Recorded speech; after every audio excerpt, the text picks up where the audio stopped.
ढेंकानाल जिला कामाख्यानगर ब्लॉक बाउंसपाड़ पंचायत चुलिया ग्राम मां तारिणी रत्न मुदी सह नूतन मंदिर और मां को नूतन विग्रह प्रतिष्ठा उत्सव अनुष्ठित हो जाइछि। आज माँकर चुलिया ग्राम आज माँकर मंदिर प्रतिष्ठा होची सेथिपई वर्तमान एई स्थान रे हम समस्त एकत्रित होइछु कहीं माँकर कलसी यात्रा हबो आउ समस्त मुखरे तो देखि पारथिबे हस हस आ उत्साहर वार्ता वरण करूची आउ समस्त एठी निज निजर मानसिक भी रखिचंदी माँ को आशा करचंदी कि माँ तांका आशा भरोसा पूर्ण करिवे। शह शह महिला माने आसी कलश यात्रा रे निजको सामिल करिसंती। ग्राम रे आध्यात्मिक परिवेश सहित भजन कीर्तन और होम यज्ञ सह वेद मंत्र रे फाटी पड़ुछि पूरा परिवेश। ग्रामटी एक प्रकार उत्सव मुखर होई उठिछि। नमस्कार, जय जगन्नाथ, जय माँ तारिणी। मो ना हेउछि रश्मिता गन्नाय आउ मु बिलंग करूछि तालचेरु। मु आसीछि हमर तारिणी मंदिर गोटे प्रतिष्ठा होइछि बांगुरा चुलिया ग्राम रे। तो एडा हमर जाउछि हमर कामाख्या नगर।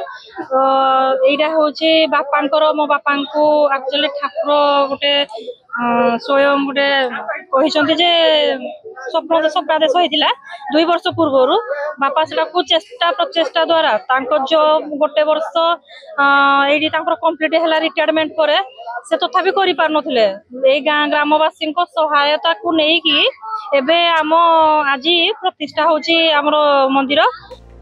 दीर्घ 2 दिन धरी एक कार्यक्रम चलिबो। एथिपाई प्रत्येक दिन आखपाख अंचलर हजार हजार श्रद्धालुक भिड़ देखा मिली।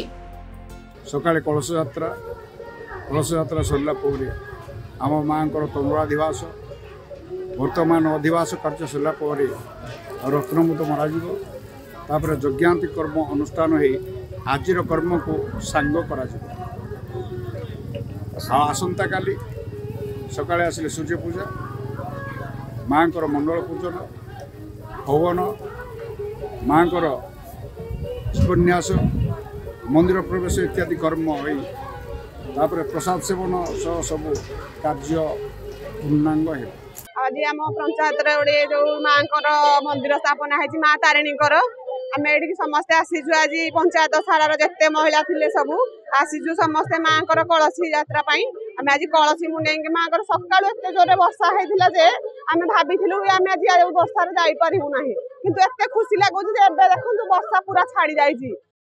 ढेंकानाल हरे कृष्ण राव को रिपोर्ट खबर ओडिशा।